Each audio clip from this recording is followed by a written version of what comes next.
अनि खोइ त अरुण त बिहान हामी रङ हान्ने भनेर कुरा गरे आज अनि 2 बजे लागिसक्यो यहाँ अनि होइन यो बिहान अलिक चिसो ज्यादा भयो त्यसले गर्दाखेरि रङ भोलि डिस्कलर हुन्छ भनेर म ठ्याक्कै यो टाइम मिलाएर हान्नु लागेको छु। अब यसरी त हामीलाई त टाइमिङमा त ढिलो पर्छ त अब के हो ठ्याक्कै 4 बजे यो 4 बजे चाहिँ रङ भइसक्छ। अँ ठ्याक्कै 4 बजे हेर्नुस् गाडी टिलिक्कै हुनेवाला छ। 4 बजेसम्म भ्याइसक्छ नि त आज ठ्याक्कै भ्याइन्छ। आज अब स्याटरडे पनि हो हाम्रो चाहिँ हेर्नु अब शनिबार पनि नभनी म यहाँ काम गरिरहेको छु हेर्नु त। वर्कमा अफ पनि छैन हाम्रो, त्यही पनि एउटा अर्को कुरा भइहाल्यो त्यो। तर हामीले अब प्रमिस गरेर टाइममा चाहिँ डेलिभर गर्न एकदम सक्दो तयारी गर्दैछौँ।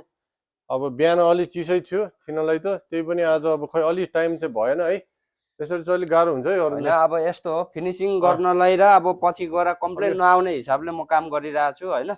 अब फिनिसिङ र राम्रो टाइम लिएर काम गर्दाखेरि भोलि गएर चाहिँ हाम्रो पनि काम राम्रो भइदिन्छ होइन। कम्प्लेन आउने काम नगरौँ भन्ने विचार हो मेरो चाहिँ। ल त्यसपछि आज 4 बजेसम्म गाडी सकिँदैछ, यसको भिडियो चाहिँ अर्को पार्टमा आउँछ है त। ल